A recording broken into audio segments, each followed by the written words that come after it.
Depuis plusieurs années, les conditions climatiques conduisent à un déficit de paille. Les quantités disponibles sur le marché ont eu tendance à se réduire et les prix ont grimpé.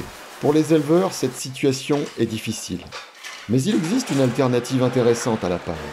C'est la plaquette forestière.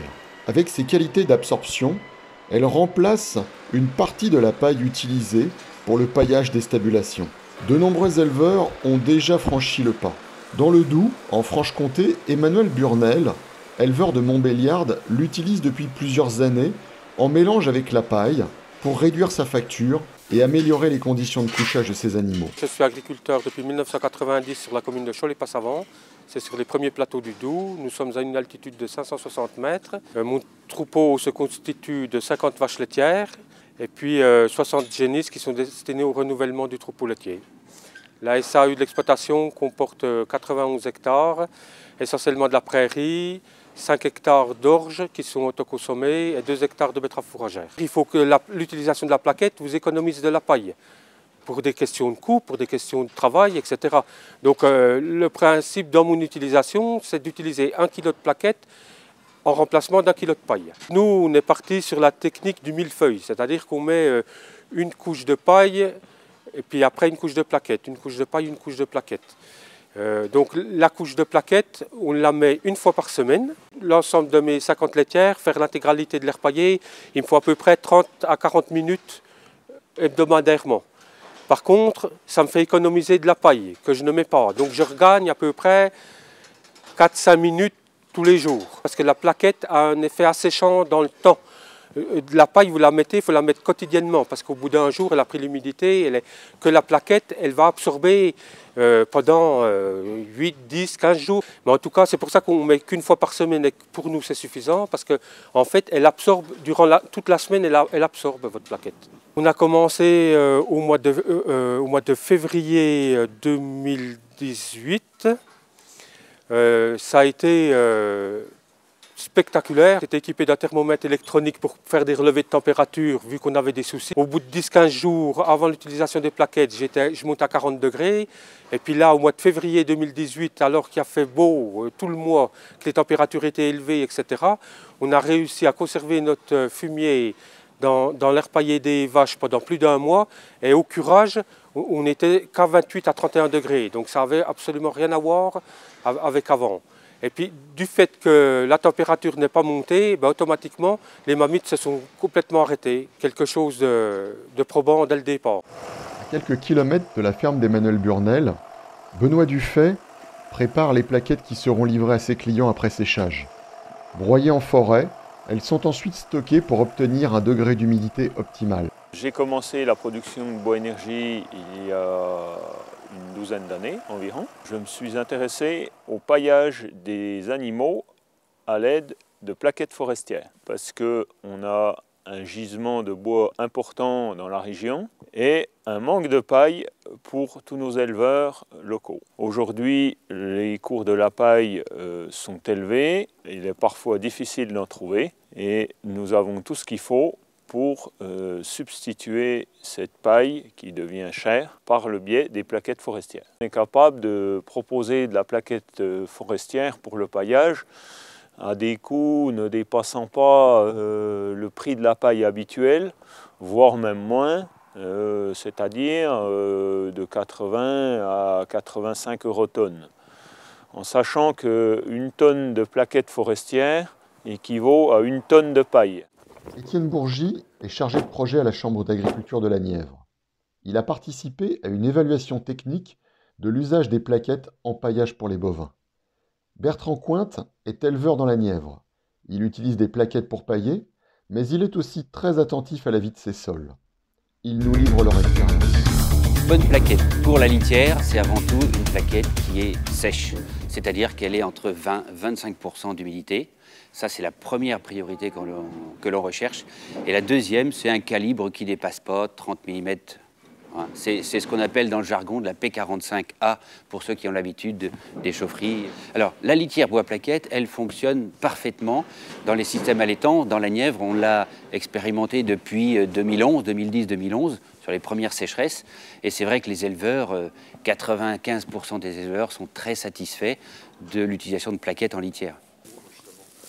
Alors là, on se trouve sur une litière où il y a une couche de copeaux en dessous et derrière, on est revenu en paille journalière. Le copeau est très rentable puisque ce qui nous avait aidé à la décision il y a quelques années, comme on ne connaissait pas du tout et on avait un petit peu peur, c'est que déjà, c'était pas plus cher que de la paille.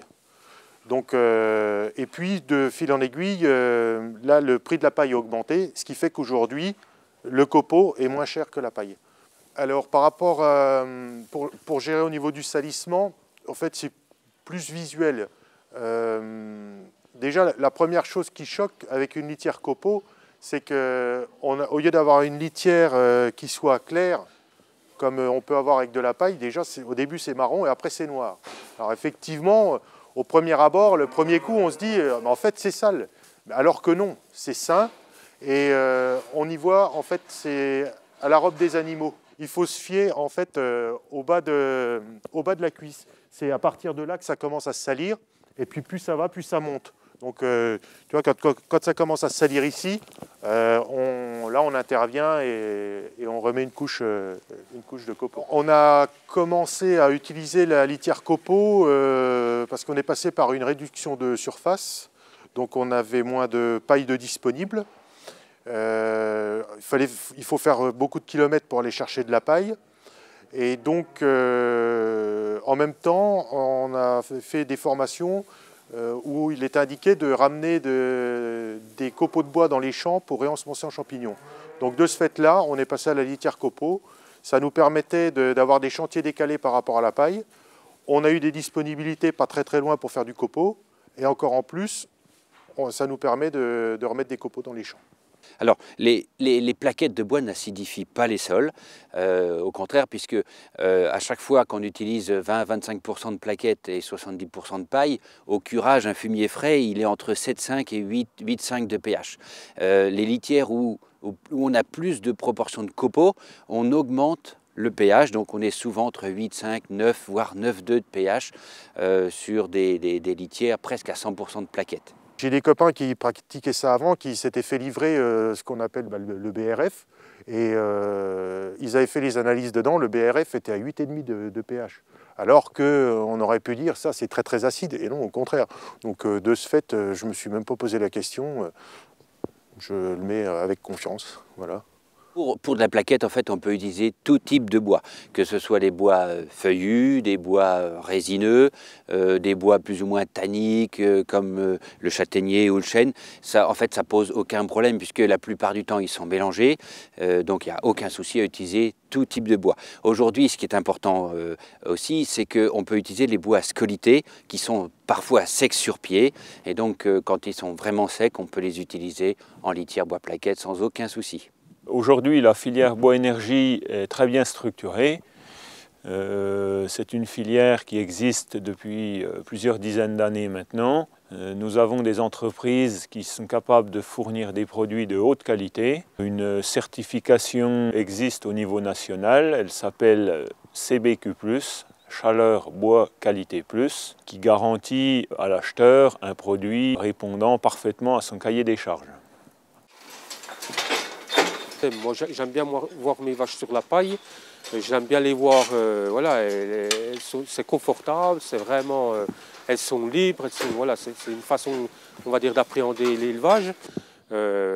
La plaquette a sauvé mon système de bâtiment. Si, comme ces éleveurs, vous souhaitez utiliser des plaquettes forestières pour le couchage de vos animaux, ou si vous souhaitez obtenir plus d'informations concernant cette technique, vous pouvez vous connecter sur le site internet de la FNEDT. Vous y trouverez un annuaire des fournisseurs de plaquettes proches de chez vous et géolocalisés, ainsi que des documents techniques pour éclairer votre choix. N'hésitez pas également à envoyer un mail à plaquetteforestière-élevage@edt.org. Nous répondrons à toutes vos questions.